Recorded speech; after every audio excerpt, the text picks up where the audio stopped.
Ingin tahu rahasia analisis saham Elmi? Mari kita pelajari analisis fundamental Elmi. Video ini hanya edukasi, bukan rekomendasi investasi. Pendapatan dan laba sangat penting dalam investasi saham.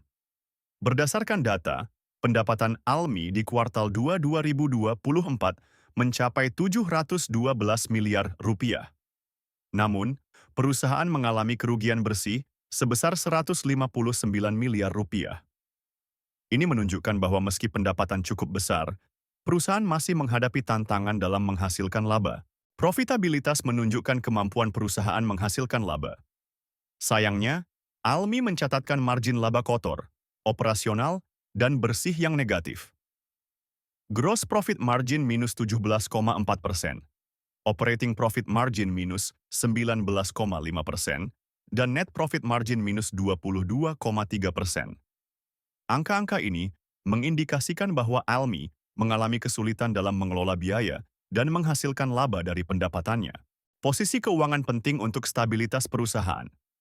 Almi memiliki aset senilai 725 miliar rupiah dan ekuitas 330 miliar rupiah.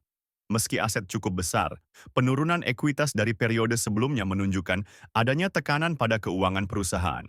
Kesehatan keuangan krusial untuk kelangsungan bisnis. Debt to equity ratio Almi sebesar 0,29 menunjukkan tingkat utang yang relatif terkendali. Namun, equity multiplier 2,19 mengindikasikan penggunaan utang yang cukup signifikan dalam struktur modal perusahaan. ROE dan ROA penting untuk menilai efektivitas manajemen. Sayangnya, Almi mencatatkan return on equity minus 42,1% dan return on assets minus 19,2%. Angka negatif ini menunjukkan bahwa manajemen menghadapi tantangan besar dalam menghasilkan laba dari modal dan aset yang tersedia. Sebelum kita lanjut ke valuasi, jangan lupa komen mau untuk mendapatkan cheat sheet investasi saham.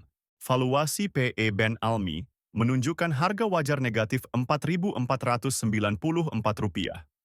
Dengan harga saat ini Rp74, margin of safety minus 61,7%. Ini mengindikasikan bahwa saham Almi mungkin overvalued berdasarkan pendapatan negatifnya. Valuasi PB Ben menunjukkan harga wajar Rp495. Dengan harga saat ini Rp74, margin of safety 5,6%. Ini menunjukkan bahwa saham Almi mungkin sedikit undervalued jika dilihat dari nilai bukunya. Jangan lupa komen untuk analisa saham selanjutnya. Subscribe dan tonton video lainnya. Download aplikasi saham investor melalui link di deskripsi video.